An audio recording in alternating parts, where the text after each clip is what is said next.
happening, guys? It's Boxing Lowdown and I'm back here with another video now. Apologies for the delay in this. My post-fight review to Terence Crawford against the Mean Machine. I'm not going to try and pronounce or disrespect his name by messing it up on camera, so let's just call him by his boxing tag name, the Mean Machine. Very good performance from him. However, he was stopped in the 9th round by Terence Bud Crawford. After overcoming a little bit of adversity, it has to be said, in the first couple of rounds, particularly in the 3rd round, Crawford was tagged quite a few times and he was dropped. You know, it wasn't officially ruled a knockdown, but it did look like a knockdown to me, where he was caught by, I think it was a right hand from the Mean Machine. Crawford was fighting out of the southpaw stance, so obviously the right hand is the best weapon against somebody fighting in the southpaw position. And it appeared to wobble Terence Crawford a little bit. Now, he's never going to admit it. I saw him in a post-fight interview saying it wasn't a knockdown, this and that. But to me, and to a lot of others online, it looked like, you know, he got caught with the right hand, kind of fell into a clinch a little bit. Then he kind of went to his knees and, you know, there wasn't really much action in between that punch and, you know, from Crawford going down. So some referees could have ruled that a knockdown easily. However, it wasn't. He was allowed up, dusted himself off.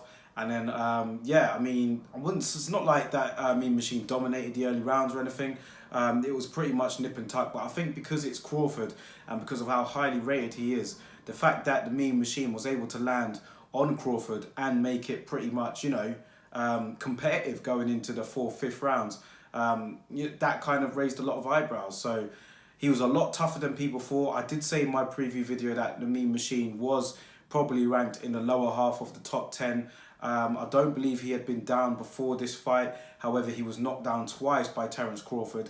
One time in the 7th round and then in the 9th round. I think it actually maybe 3 times then. So yeah, he's been knocked down by, I think it was that. But yeah, he was knocked down by Crawford, however, in this fight. Let's just put it that way. And then, yeah, I mean, the writing was pretty much on the wall after the first knockdown. Crawford then proceeded to dominate. And then as we headed into the 9th round, Crawford then, you know, showed his class and then got the guy out of there. But listen, it was a very spirited effort and one that did have many people talking about Crawford in the welterweight division again against these PBC fighters, because let's be honest, that's where all of these guys are. You know, all of the welterweights, they're all fighting over on the PBC. So I don't know how many more times Crawford can fight against these lower ranked guys that are not in the top 10 or just at the lower half of the top 10 without them being in the PBC, because we all want to see him going up against the likes of a Sean Porter, an Errol Spence, a Danny Garcia, Mikey Garcia even, who's now joined the zone. You know, Manny Pacquiao. There are loads of guys out there at welterweight that would like to see Terence Crawford fight. Sean Porter's called for the fight himself. Errol Spence, we've all known that situation there. It's not looking like Errol Spence is going to be returning to the ring anytime soon, even though he did predict it would be this summer. However, after hearing Bob Arum's interview on IFL the week before the fight, it's looking like Errol Spence could be out for longer than anticipated. So let's see what happens there in that situation. But back to the fight and Terence Crawford. We want to see him going up against these guys, man. That's the end of it. He's 32, 33 years old now. He's not getting any younger. And before you know it, he'll be coming out of his prime. And then it'll be too late for these fights to happen. So I want to see Terence Crawford in against these guys. And, you know, the Mean Machine fight for me kind of like, it was a bit of a wake-up call. It just reminded you that nobody in this game is invisible, man. Like, nobody can, like, sustain this undefeated record for however long they can without fighting any of the top names, you know. So I want to see Crawford in against those guys. But, you know, he did what he had to do to win the fight. And in the end, it was an impressive stoppage win. He won't be happy with the fact that he was caught more often than not. But at the end of the day, I think Crawford, he just, he's got this thing about him where he just wants to fight. You know, he could have boxed and played it safe and then won the fight a lot easier. But I think after he got tagged a couple of times, he wanted to show his man that I can beat you this way as well. And I think that is just the pure fighting arrogance of the man. Like, he just knows that he's the best. And he just feels that if you want to fight me this way, I can beat you this way as well. It just shows how competitive Crawford is. We saw with Anthony Joshua the week before against Andy Ruiz. And, you know, he chose to box his way because he knew that that was the style to win. He knew that Ruiz wanted Joshua to stand in the middle of the ring and fight. Joshua, however, refused to, you know, adapt to that game plan and he did his own thing, which resulted in him winning a wide points decision.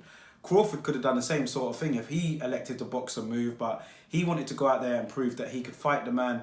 And in the end, ultimately, it paid off for him. But in the process, he did take a few punches along the way. So Not his best performance for me, but you know, he did what he had to do. He can go on and enjoy Christmas now, and let's hope next year we get some of these fights against you know, guys over there at the PBC. I'm not going to get into, you know, a debate as to whose fault it is or what's going on, because at the end of the day, I just want to see the fights happen. So at the moment, we don't know what's next for Crawford, but let's hope that some sort of discussions can be made next year. And I'd love to see him against Sean Porter. That's the fight that I'd like to see. So let me know your thoughts anyway on Crawford's performance.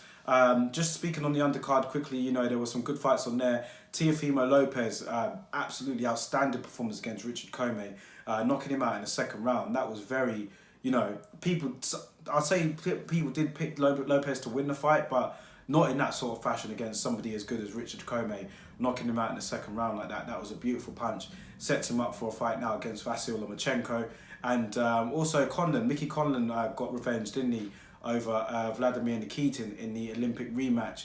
He was wrongfully robbed in that Olympic Games final, but he reversed the wrong in this particular fight here, winning pretty much every round and shutting out Vladimir Nikitin, so he'll be happy with that. But let me know your thoughts anyway on the card, and your thoughts for, you know, both of these guys, what you'd like to see next for them all, and particularly Terence Crawford, what you'd like to see next for him. And yeah, let me know what you think about it in the comment section below, guys. I'll catch you on the next one.